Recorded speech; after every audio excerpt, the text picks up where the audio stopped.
तो चलिए अब आपको आज का मार्केट अपडेट बता देते हैं, क्योंकि आज भी हरे निशान के साथ बंद हुआ है शेयर बाजार। जी हां, आज मामूली बढ़त के साथ बंद हुआ है शेयर बाजार, जिसमें अगर सेंसेक्स की बात करें तो सेंसेक्स 74 अंकों की बढ़त के साथ बंद हुआ है। वहीं निफ्टी की बात करें तो निफ्टी 25 अंकों की बढ़त के साथ बंद हुआ है।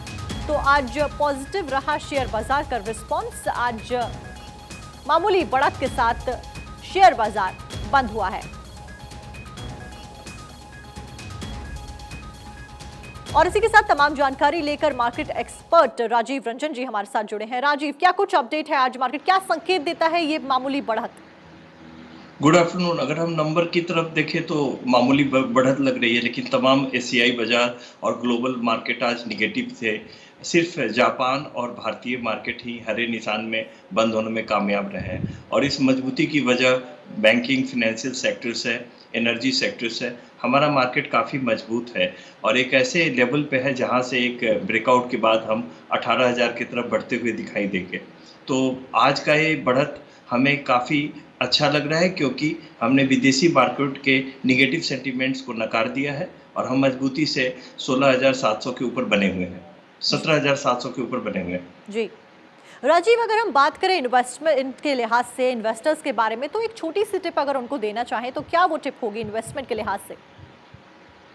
जी, जैसा कि आपके चैनल के माध्यम से मैंने फाइनेंशियल सेक्टर में इन्वेस्ट करने की सलाह दी थी, और वो सारे शेयर्स अभी 10 से 15% ऊपर दिख रहे हैं।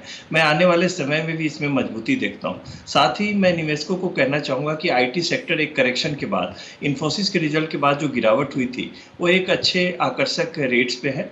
आप सिप करके धीरे-धीरे आईटी सेक्टर में अपने निवेश को कर सकते हैं। बैंकिंग और फाइनेंशियल काफ़ी मजबूत दिख रहे हैं। जी अच्छा राजीव, देखिए ऑन द कॉन्ट्ररी हम देखते हैं कि इंटरनेशनल प्लेटफॉर्म पे जब हम इंटरनेशनल इकोनॉमीज के बारे में बात करते हैं तो कई सारी इकोनॉमीज ऐसी हैं जो नुकसान झेल रही हैं या जो आगे जाकर नुकसान झेलने की कगार पर इस समय मौजूदा वक्त में है। तो अगर हम रिपल इफेक्ट की बात करते हैं इंडिया के ऊपर, तो क्या कुछ आगे देखने को मिल सकता है?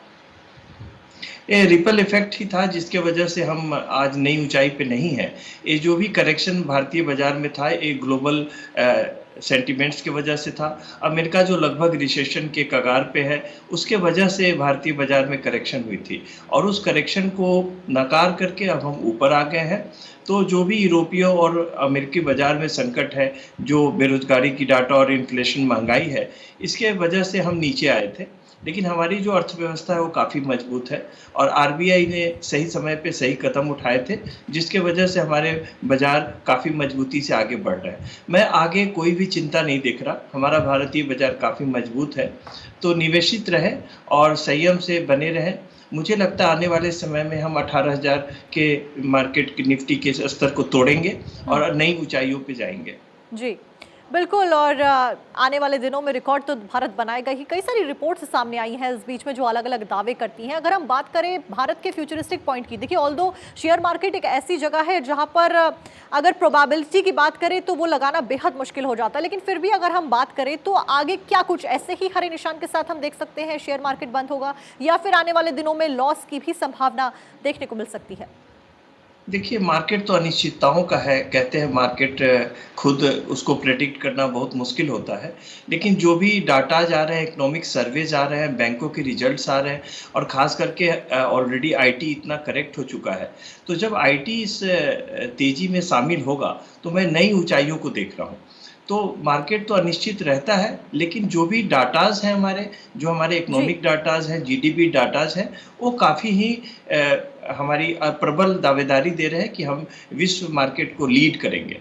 बिल्कुल, बहुत बहुत शुक्रिया राजीव जी इसी के साथ आपका। और ये थी आज की मार्केट अपडेट भारत 24।